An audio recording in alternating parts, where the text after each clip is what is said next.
Hello everyone, welcome to study sir. तो चलिए आज शुरू करते हैं परम संख्याओं का अगला गुणधर्म क्रम विनिमय नियम। बट शुरू करने से पहले आपसे एक छोटी सी रिक्वेस्ट है, यदि आपने अभी तक मेरे चैनल को सब्सक्राइब नहीं किया है तो प्लीज़ अभी वीडियो को पॉज करें और मेरे चैनल को सब्सक्राइब कर लें तथा बगल में दी हुई बेल आइकन को दबा दें ताकि जब भी मैं कोई नया वीडियो अपलोड करूं तो इसका नोटिफिकेशन आपको सबसे पहले मिल सके और साथ ही मेरे वीडियो को अपने दोस्तों से भी शेयर करें। ओके, तो चलिए अब आते हैं अपने टॉपिक पे। ठीक है, देखिए आज का टॉपिक है क्रम विनिमय नियम। ठीक है, जैसा कि नाम से ही पता चल रहा है। ठीक है, क्रम विनिमय नियम। देखिए क्रम विनिमय, विनिमय का मतलब होता है अदल बदल। ठीक है, तो देखिए फाइनली यह नियम क्या कहता है। यह नियम कहता है संख्याओं का क्रम बदलने पर मान नहीं बदलता। ठीक है, ये बात को याद रखना है कि क्रम विनिमय नियम क्या कहता है। यह नियम कहता है संख्याओं का क्रम बदलने पर मान नहीं बदलता। ठीक है, चलिए अब चार संक्रियाओं पर जांच करते हैं बारी बारी से। ठीक है, जिसमें पहला है योग। पहला क्या है? योग पर। ठीक है, तो देखिए दो परमेय संख्याएं ए तथा बी के लिए हमेशा आपको याद रखना है ए प्लस बी बराबर बी प्लस ए होता है। ठीक है, कैसे? देखिए आगे, जैसे देखिए ए के जगह पे कोई भी परमेय संख्या एक मान लिए। ठीक है, और बी की जगह कोई भी परमेय संख्या 1/3 मान लिए। अब दोनों को हम जोड़े, दोनों को जोड़ने पे रिजल्ट क्या मिला? 5/6। अब क्या किए, प्लस के आगे देखिए सबसे पहली स्थिति में क्या देख रहे हैं, प्लस के आगे कौन है? 1/2। अब प्लस के पीछे कौन है? 1/3। लेकिन अब दूसरी स्थिति में मैं क्या किया, प्लस के आगे किसको रख दिया? 1/3 को। मतलब प्लस के पहले किसको रख दिया इस बार? 1/3 को। अब प्लस के बाद इस बार किसको रख दिया? 1/2 को। और दोनों को आपस में जोड़ा तो रिजल्ट क्या आया? 5/6। तो क्या देख रहे हैं कि क्रम को हम अदल बदल कर दिए तब पर भी मान में कोई फर्क नहीं पड़ा। ठीक है, मान वही आया। ठीक है, वैल्यू में कोई भी चेंजिंग नहीं हुआ। इसीलिए हम कहेंगे परमेय संख्याओं का योग क्रम विनिमय नियम का पालन करता है। इसीलिए कहा जाता है ए प्लस बी बराबर बी प्लस ए, जहाँ ए और बी क्या है?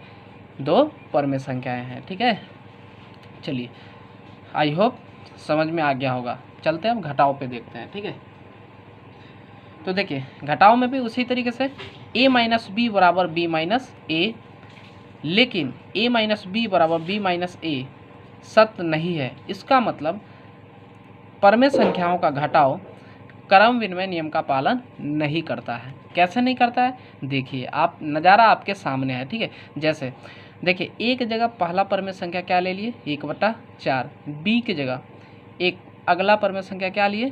प्लस 1/3। ठीक है, मतलब 1/3 ले लिए और दोनों का अंतर लिए तो दोनों का अंतर फाइनली हमें क्या मिला? -1/12। ठीक है, अब क्या किए, ये माइनस के साइन से देखिए इस बार मतलब पहली स्थिति में क्या देख रहे हैं? माइनस के पीछे कौन है? 1/3। इस बार क्या किए, माइनस के आगे रख दिए 1/3 को।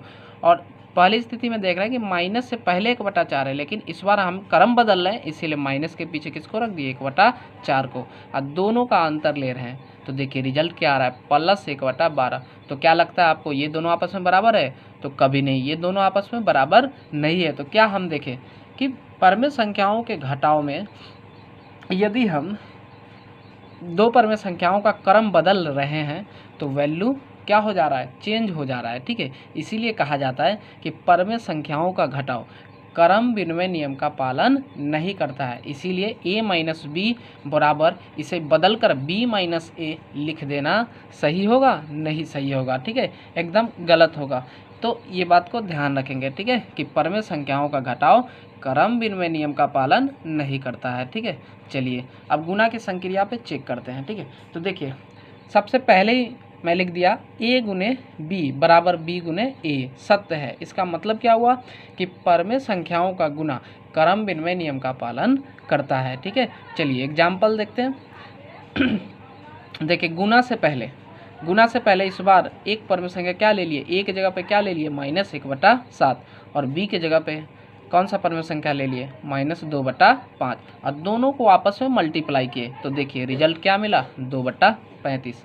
बट दूसरी स्थिति में क्या किए, गुना से देखिए गुना के पहले इस बार कौन था? -1/7। तो इसको गुना के पीछे भेज दिए और गुना के पीछे कौन था? -2/5। तो इसको गुना के इस बार आगे भेज दिए और पुनः दोनों को मल्टीप्लाई किया तो रिजल्ट क्या मिला 2/35। तो क्या हम पाते हैं कि क्रम का अदल बदल करने पर वैल्यू में कोई भी फर्क नहीं पड़ा। ठीक है, इसीलिए कहा जाता है, और आप भी याद रखेंगे कि परमेय संख्याओं का गुना क्रम विनिमय नियम का पालन करता है। ठीक है, इसीलिए हम लिख सकते हैं a गुने b बराबर b गुने a।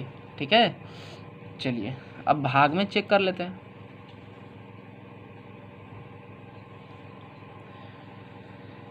देखिए उसी तरीके से a को यदि हम भाग करें b से और पुनः b को भाग करें a से तो रिजल्ट बराबर नहीं आता है। ठीक है, जैसे देख लीजिए a की जगह पे एक परमेय संख्या क्या ले लिए 5/7 और b की जगह एक परमेय संख्या क्या ले लिए 3/2 और दोनों को भाग किए, मतलब 3/2 से 5/7 में भाग किए तो देखिए रिजल्ट क्या मिला 10/21। ठीक है, अब क्या करें, अब क्या किए, इन दोनों का क्रम को अदल बदल कर दिया। ठीक है, देखिए भाग के आगे इस बार किसको कर दिए 3/2 को, अब भाग के पीछे इस बार किसको कर दिए 5/7 को।